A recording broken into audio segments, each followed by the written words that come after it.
Habang patungo nga sila sa shop ay pinatay ni Sheila ang kanyang cellphone. Bumutong hininga at saka sinulyapan si Seki. Nakausap ko ang isang nurse na pediatrics. Nakatulugan daw ni Sunny ang pag-iyak. Mabuti naman at nakatulog na siya. Tugon ni Seki. Gaano katagal ka nakatira dito sa Real? 1 taon. Gusto mo ba rito? Tumango si Sheila. So far, mabait ng mga tao pero madalas akong nasa ospital kaya hindi pa ako nagkakaroon ng oras na makilala ang lahat ng mga kapitbahay ko. Ang kilala ko lang ay yung katabing bahay ko lang. Pagkasabi niyon ay tumingin si Sheila sa labas ng bintana. Pagkaalala kay Sunny ay napangiti siya. Humingiti ka. Napusulyap siya kay Seki. Talaga bang napapansin nito pati kaliit-liit pang bagay? Krimen ba yun? Tumawa ito. Hindi syempre. Ngayon ay ikaw naman ang nakangiti. Puna niya. Krimen ba yun? Gagad nito sa kanya. Nakangising umiling siya. Hindi naman. Good. Dahil kapag naaresto ako, maaaresto ka rin. At hihilingin ko na pagsamahin tayo sa isang selda. Ang sabi ni Seki. Sinabihan ni Sheila ang sarili na huwag mag-overreact sa sinabi ni Seki. Siyempre, susubukan itong makipag-flirt sa kanya dahil lalaki ito. Madalas siyang maranasan iyon sa ilang doktor sa ospital at pati na sa isang pulis sa bayang iyon. Kalaunan ay malalaman din ni Seki ang natuklasan ng mga lalaking iyon. May pagsasayang lang ng oras ang pakikipag-flirt sa kanya. She had written men off. When it came to the opposite sex, she preferred her space. Ang tanging rason kung bakit magkasama sila ngayon ni Seki ay dahil kay Sunny. Nang mag-exit si Seki ng National Highway at ilang sandali pa, ay lumako na siya sa isang magandang dibakot na komunidad. Namangha si Sheila sa malalaking ranch style sa mga bahay doon. Narinig na niya ang tungkol sa Cascades, ang parderang Real kung saan nakatira ang mayayaman. Tila maganda ang kita ng PI business ni Seki. Dito ka nakatira? Ang tanong ni Sheila.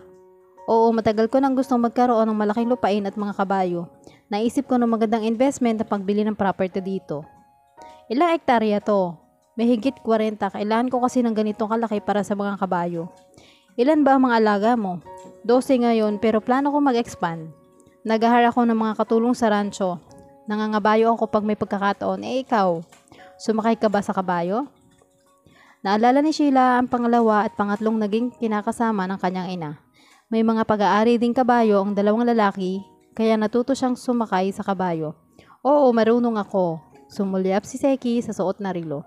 Saglit lang ang pagpapalit ko ng sasakyan. Sabi nito na pinahinto ang kotse. Pasok ka kung gusto mo at pwede kang maglibot-libot. Hindi na, maghihintay na lang ako dito sa labas hanggang sa makabalik ka. Umibisa si Seki ng kotse at saka nakangiting bumaling sa kanya.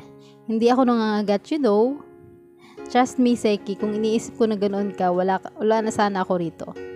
Sa tingin mo ay harmless ako? Nakangising tanong nito. Hindi harmless pero manageable.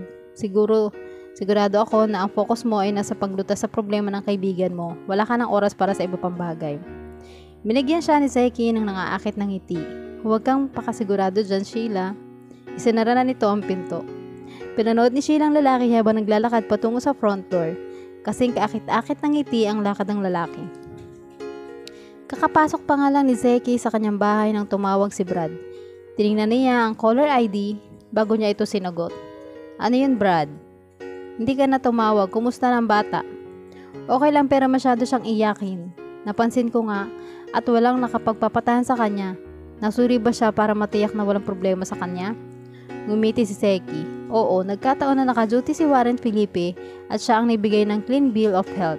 Kahit mukhang gusto pang patunayan ng bata kung gaano kalakas sa mga baga niya. Mabuti at okay na siya, nag-aalala ko sa kanya. Tumango si Seki. Sigurado ka bang wala kang gustong sabihin sa akin? Napuna ko nakapareho ng mga mata mo ang sa bata. Huwag kang magpa-cute, Seki, hindi akin ang batang yon. Pero bibi siya at hindi ko maiwasang mag-alala sa kanya. Pare, nagbibiro lang ako. Naunawaan ko kahit ako ay hindi maiwasang mag-alala sa kanya. Pero nakahanap na kami ng paraan para hindi na natin siya problemahin habang nag-iimbestiga ako. At anong paraan yun?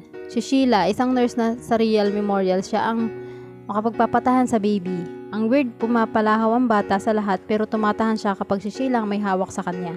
Ngumingiti pa nga eh. Nagbibiro ka lang. Hindi, nakita ko mismo.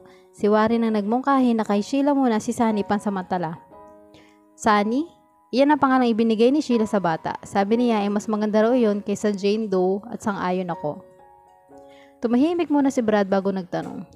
At pumayag ang Sheila na ito na gawin yun?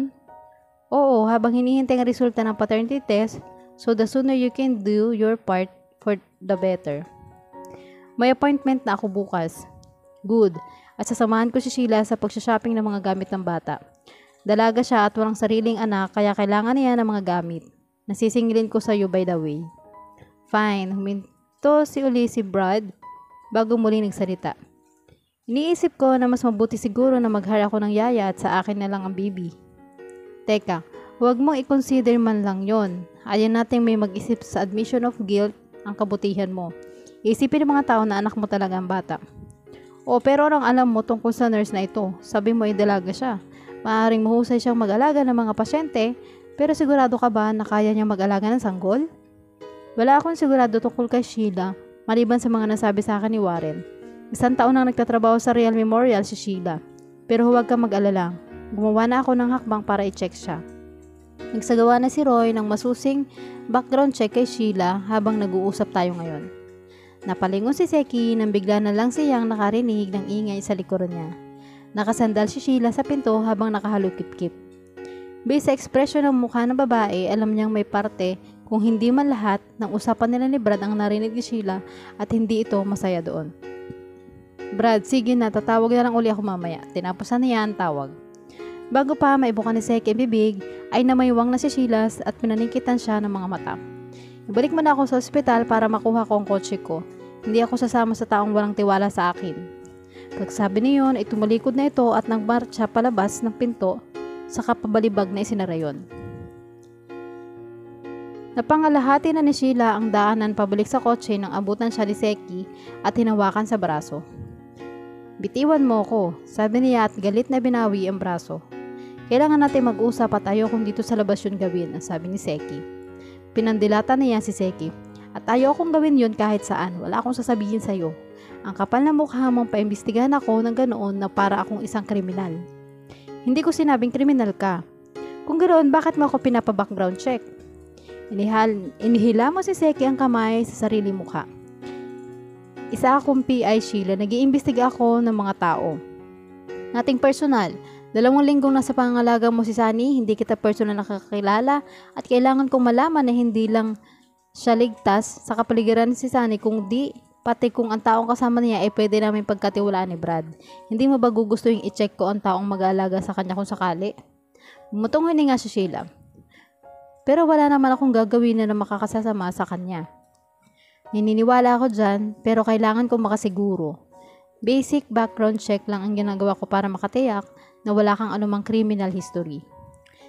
Pinag-isipan si Sheila ang hiling ni Seki at nagpasyang mas mabuti nga siguro mag-usap sila sa loob ng bahay. May tendency kasi siyang magtaas ng boses kapag nagagalit. Fine.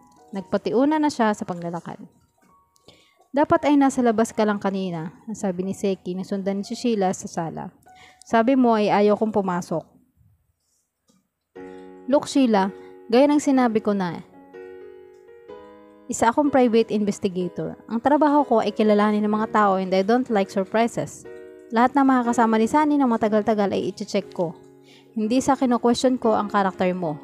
Ina-assurance ko lang ang kliyente ko na nasa pinakamabuting kamay ang batang kiniklaim ng kung sino na anak daw niya hanggang sa malutas ang issues sa pamamagitan ng isang paternity test.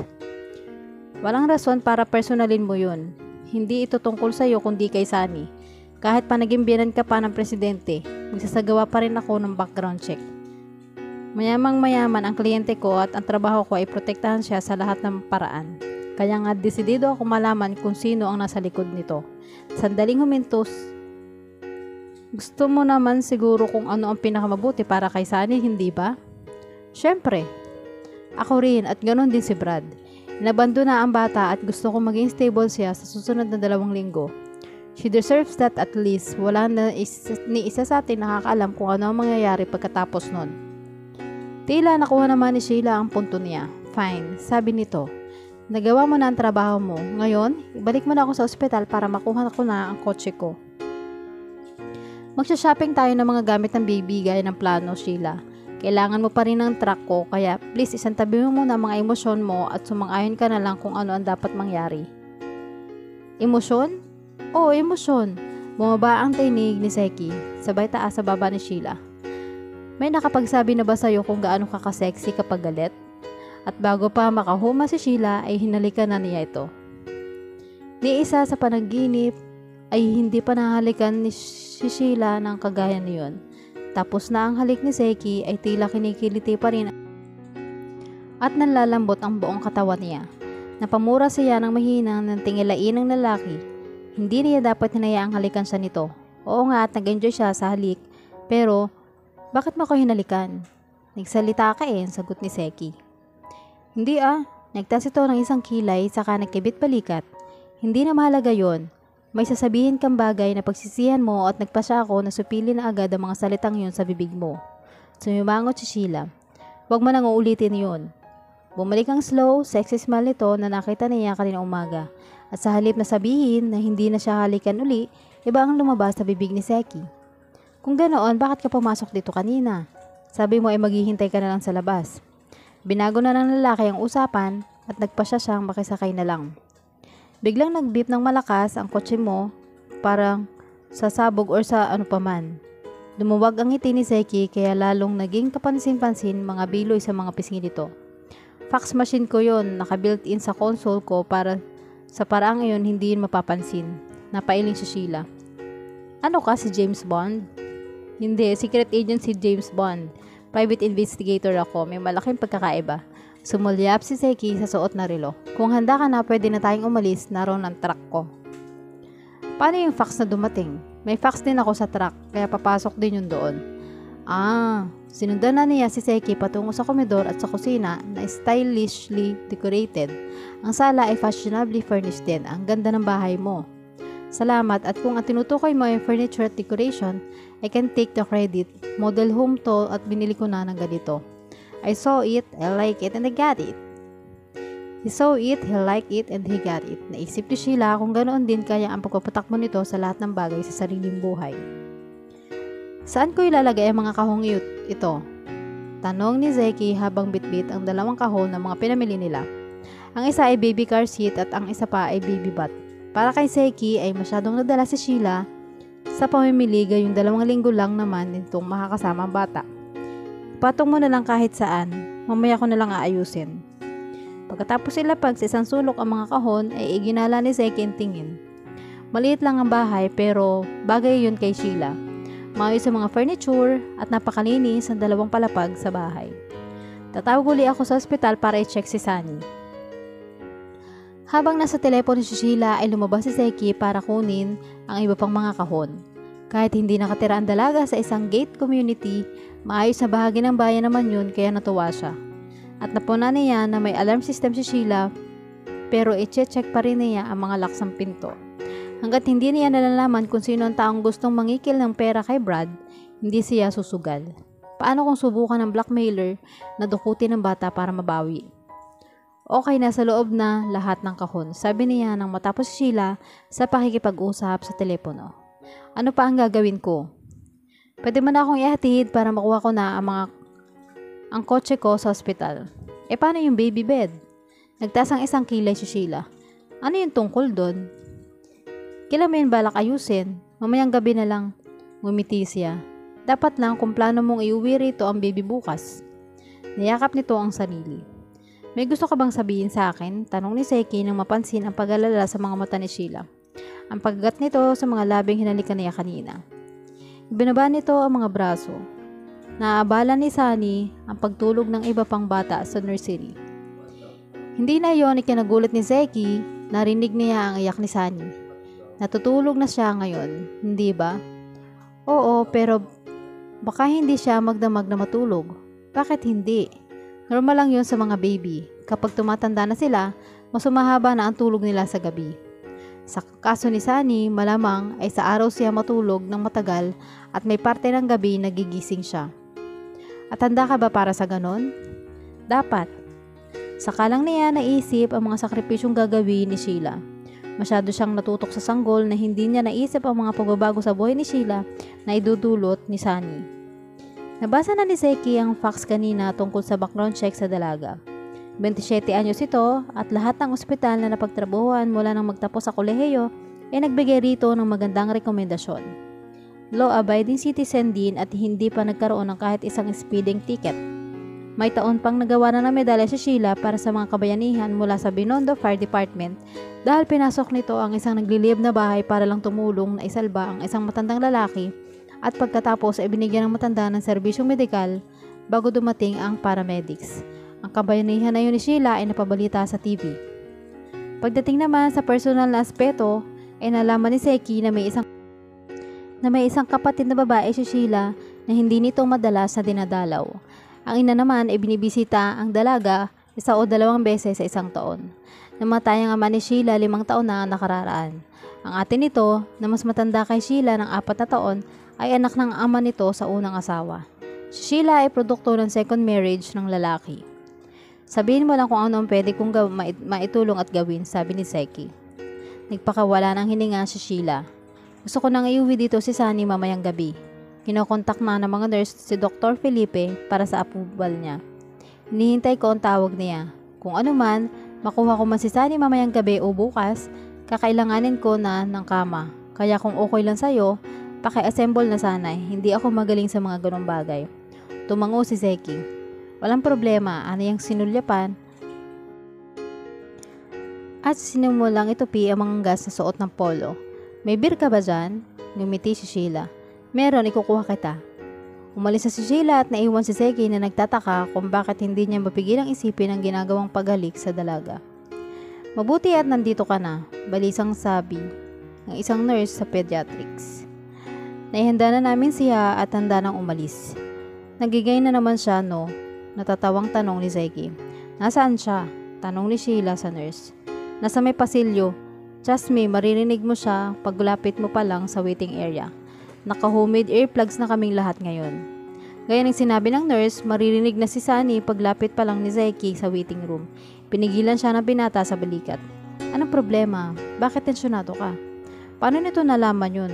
Nagpakawala si Sheila ng kinakabahang hininga. Nawala ako ng 8 oras. Paano kung hindi na-attach si Sunny sa akin? Paano kung nagpatuloy lang siya sa pag-iyak kapag nakita ako? Maalala ka niya, masyado kanyang gusto eh. Palagay mo? Oo naman. Ngumiti siya, salamat at sana tama ka nga. Nagpatuloy sila sa paglalakad. Nakahiga sa crib si Sunny. Panay ang palahaw. Pero ani mo milagro na nang makita siya ay bigla na lang huminga. Mina ang pag-iyak hanggang sa tuluyang huminto. Ngumiti si Sunny at itinaas ang matatabang braso sa kanya. Kagigising lang ni Seki kinabukasan nang tumawag si Summer, ang asawa ng business partner niyang si Darius. Sa kasalukuyan ay nasa Maynila ang lalaki dahil sa trabaho. Hi Zeki, gusto ko lang kumustahin ang baby. Napangiti siya. Okay siya, Summer. Iniuwi siya kagabi nung nurse na mag-aalaga sa kanya ng 2 linggo. Ano pangalan nung nurse? Si Sheila. Kilala ko si Sheila. Tumaas ang 1 kilo niya. Talaga? Oo, nagkasama kami sa isang domestic abuse case na buwan na ang nakararaan. Dumating sa ospital yung babae habang naka-duty sa AR si Sheila. Pinatawag nila ako dahil kailangan ng babae ng masisilungan. Si Summer ang director ng Helping Hands Women's Shelter. Sana ay maging maayos yung babae, sabi ni Seki. Oo, salamat kay Sheila, professional talaga siya. Sumang-ayon si Seki at babaeng babae sa loob-loob niya. Pagkatapos makipag-usap kay Summer ay napabunga si Seki ng hininga. Kailangan niyang itutok ang pansin sa hawak na kaso at hindi kay Sheila Job na nagtataglay ng mahubog na katawan. Dali-dali siyang naligo. Tapos na siyang maligo nang muling tumunog ang kanyang cellphone. Si Brad ang tumatawag. What's going on? Ang sabi nito. Abigail and Ditches, what's going on? Alam kong may meeting siya sa QCC ngayong umaga at haharapin ko na siya once and for all. Paniikot nga ni Zeki ang mga mata. Tigilan mo na si Abigail, Brad. Wala kang pruweba na sangkot siya sa anumang paraan. Siguradong sangkot siya. Si Abigail lang ang may mahihita kapag nasira ang reputasyon ko. Pero hindi mo siya pwedeng basta na lang kasuhan ng walang konkretong pruweba, sabi niya sa matigas na tono. Hindi pwede, ha? Tingnan mo na lang. Pagkatapos niyon, itinapos si Brad ang tawag. Dam, sabi ni Seki, ang cellphone at dali-daling nagbihis. Kailangan makarating siya sa QCC bago pa magkaroon ng pagkakataon si Brad na kumprontahin si Abigail Andicho. May pakiramdam siya na gagawa ng isang malaking pagkakamali ang best friend niya. Ayaw isipin ni Sheila ang maaaring mangyari kapag kinuha si Sunny ng DSWD at ilagay ito sa pangangalaga ng ahensya kapag napatunayang hindi si Brad ang ama nito. Hindi muna natin iisipin ang tungkol sa bagay na iyon sa ngayon. Cupcake. Sabi niya habang pinupunasan ang bibig ni Sunny pagkatapos itong dumede. Dighay ka muna. Pinadapa niya ang bata sa kanyang balikat. Pagkatapos mapatighay, inihiga na siya ni Sunny. Hiniga na niya si Sunny sa kuna. Kauupo lang niya sa silyang katabi ng kuna nang tumunog ang kanyang cellphone. Naghihintay ako kung maalala mo na meron ka pang ina. Pinaikot ni Sheila ang mga mata habang nilalabanan ang udyok na sabihin na naghihintay rin siya kung maalala ng kanyang ina na may anak pa ito. Pero alam niya pagsasayang lang iyon ng oras. Ang tanging rason kung bakit tumatawag ang mami niya ngayon ay dahil wala itong love life at walang magawa. Hi mami, ang sabi niya. Kinuha mo ba ang phone number ng lalaking yon? Ang lalaking tinutukoy ng kanyang ina ay si Doc Moreno. Nung huling dumalaw sa kanya, ang ina ay nananghalian sila sa labas kung saan nakatagpo nila ang isa sa mga surgeon ng Real Memorial. Mas bata ng 10 taon si Dr. Moreno kaysa sa mami niya. Ibig sabihin ba ng pagtatanong ng ina ay pinag-iisipan nito ang posibilidad ng pagiging isang cougar? Hindi. Gaya ng sinabi ko sa iyo noon, may seryosong karelasyon na si Doc Moreno. Humagikhik si Cassie. Lahat naman maliban sa'yo. Napangiwi si Sheila, hindi talaga nagpapalampas sa pagkakataon ng ina para ipamukha yun sa kanya. Ayoko ng seryosong relasyon, mami. At kung sakaling gusto mo, paano? E di magkakaroon ako. Alam niyang isisingit na naman ang ina tungkol kay Crawford. Ang huling taong gusto niyang pag-usapan kaya dali-dali niyang binago ang paksa. Nakausap po si Luis nung isang araw. Tumawa uli ang kanyang ina. At pupusta ako na ikaw ang tumawag at hindi siya. Hindi ang totoo, tinawagan niya ako. Hindi sinabi ni Sheila sa ina na ang rason kaya tumawag si Luis ay para sabihin na huwag na siyang bibisita sa pamilya ng kapatid sa Cebu.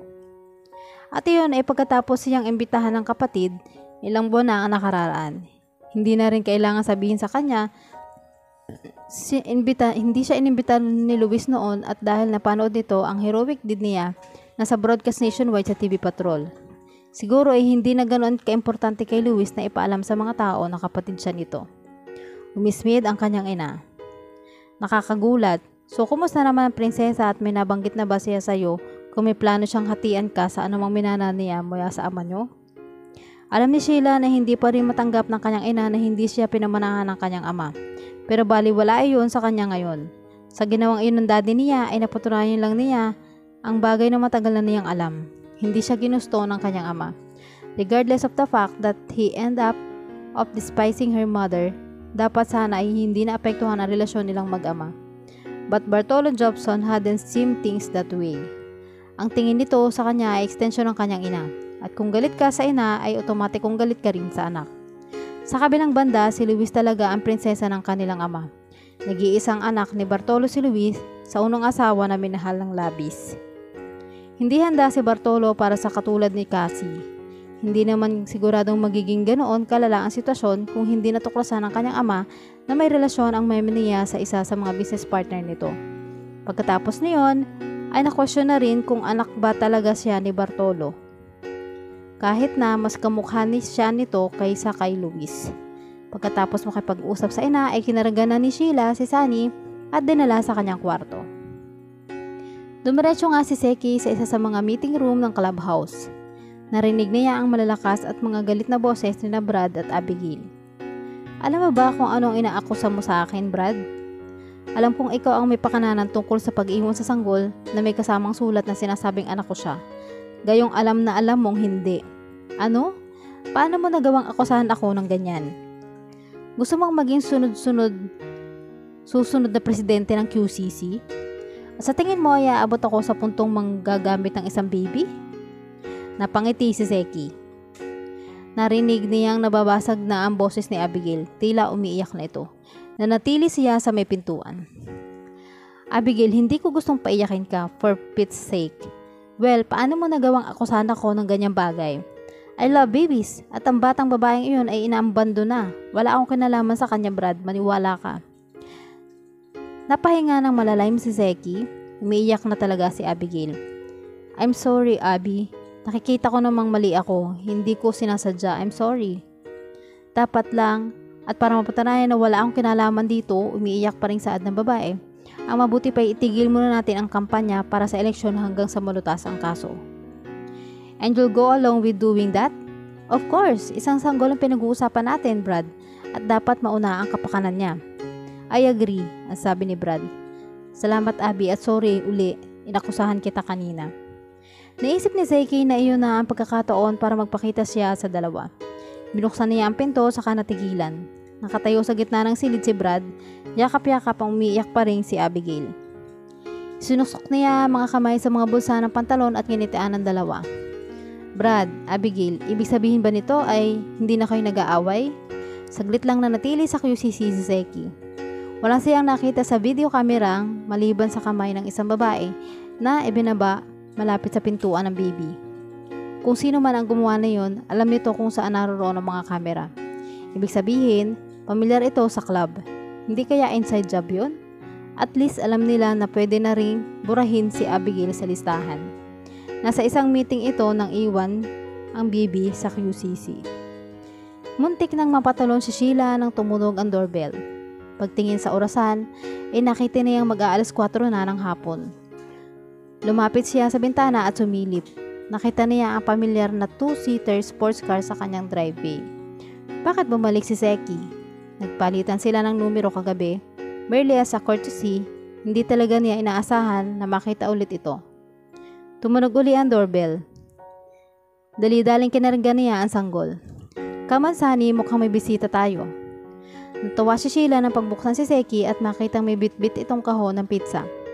Kanina pa nga kumakalam ang kanyang sikmura. Hindi na siya nakapagtanghalian dahil kay Sunny.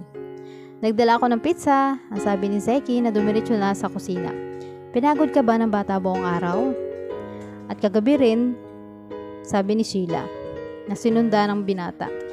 Sabi ng pediatrician, pilitin ko raw na manatiling gising na sa araw ang bata para makatulog siya ng diretso mamayang gabi.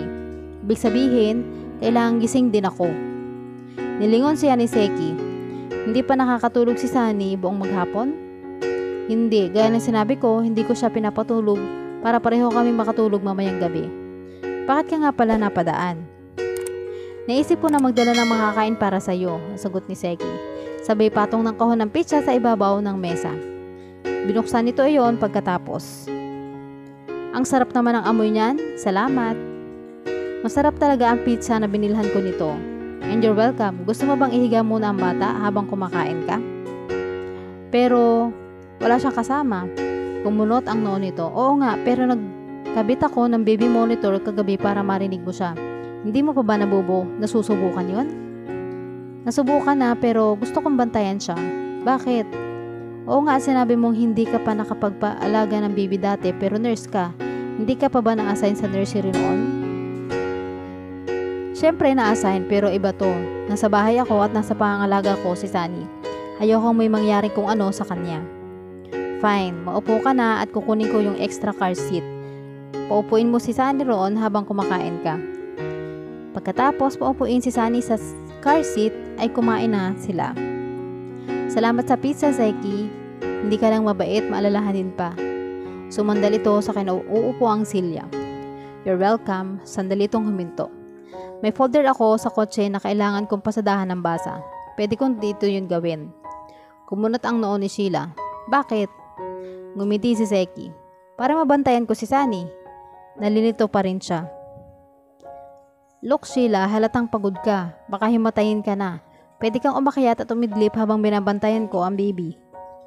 Pero bakit mo nga gagawin yun? Tumawa lang si Zeki ng mahina. Nang hindi ito magbigay ng sagot ay nagsalubong ang mga kilay ni Sheila. Akala mo siguro ay hindi ko kayang i-handle ang mga bagay-bagay, no? Iniisip mo na napapasubo lang ako sa pagpayag na maging temporary foster parent ni Sunny? Iniisip mo, bago pa niya matapos ang sinasabi, nakatayo na si Seki at nahila siya para yakapin. Masyado kang maraming satsat at saka siya hinalikan. Natulala si Sheila.